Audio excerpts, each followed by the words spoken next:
லைவ்ல திருப்பி சௌந்தர்யாவுக்கும் சாச்சனாவுக்கும் சண்டை வருது. அதுக்கு என்ன காரணம்னு பார்க்கும்போது, இப்போ பிக் பாஸ் வந்து சொல்றாரு, நாமினேஷன் ஃப்ரீ டாஸ்க் வந்து நடக்க போகுது. அதுக்கு வந்து பெண்கள் டீம்ல இருந்து 5 பேர்த்த செலக்ட் பண்ணுங்க அப்படின்னு சொல்லி. அப்போ வந்து பார்த்தீங்கன்னா, அவங்க பெண்கள்லாம் டிஸ்கஸ் பண்ணிட்டு இருக்காங்க. அப்போ சாச்சனா அப்படிங்கிற அந்த குட்டி சாத்தா என்ன சொல்லுது அப்படின்னா, சௌந்தர்யா வந்து வர்றேங்கிறாங்க. இப்போ இது என்ன சொல்லுது அப்படின்னா, இந்த மாதிரி பவித்ரா வரட்டும். ஏன்னா பவித்ரா வந்து பேனிக் ஆக மாட்டாங்க. சௌந்தர்யா வந்து இதுக்கு முன்னாடி நடந்த அந்த நாமினேஷன் ஃப்ரீ டாஸ்க்ல வந்து இப்படி இப்படி அடிக்கிறதுல வந்து பேனிக் ஆயிட்டாங்க. அதனால அவங்க வந்து வேணாம் அப்படின்னு சொல்கிறாங்க. அப்போ திருப்பி சௌந்தர்யா என்ன கேட்குறாங்க அப்படின்னா, அந்த ஒரு டாஸ்க்கை நான் வந்து தோத்தேன் அப்படிங்கிறனால நான் வந்து எல்லா டாஸ்க்கையும் நான் வந்து தோற்றுருவேன்னா, அந்த காரணத்தை எதுக்கு தேவையில்லாம இங்கே கொண்டு வரேன், இந்த டாஸ்க்கை பற்றி மட்டும் பேசு அப்படிங்கும்போது இது கொஞ்சம் சண்டை வந்து பார்த்தீங்கன்னா லைட்டாக வந்து இதாகுது.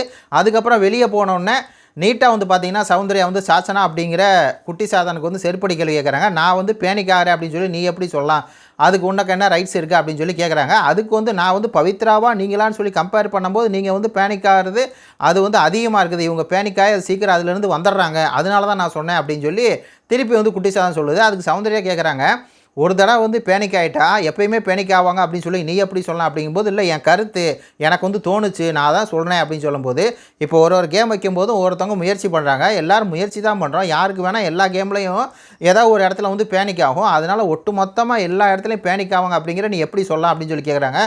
இல்லை எனக்கு வந்து அப்படி தோணுச்சு அப்படின்னு சொல்லி திருப்பி குட்டி சத்தா வந்து சமாளிக்குது.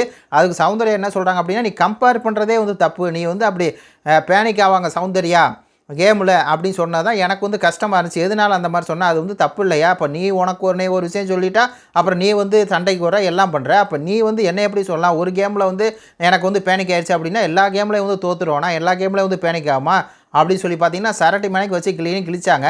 இந்த குட்டி சாத்தா என்ன பண்ணுது அப்படின்னா, சௌந்தர்யான்னு சொல்லி சௌந்தர்யாவை டார்கெட் பண்ணிகிட்டே இருக்குது. ஒரு கேமில் வந்து சௌந்தர்யா தோத்தாங்க தான், அது உண்மை தான், அதில் வந்து லைட்டாக பேனிக் ஆகிட்டாங்க தான், நம்ம இல்லைன்னு சொல்ல. ஆனால் இந்த குட்டி சாத்தா மட்டும் ஏதோ கேம் விளாண்டு ஏதோ ஜெயிச்சு கழட்டி தள்ளிட்ட மாதிரி அது வந்து அடுத்தவங்களை சொல்லுது அப்படிங்கிற மாதிரி தான் இருக்குது.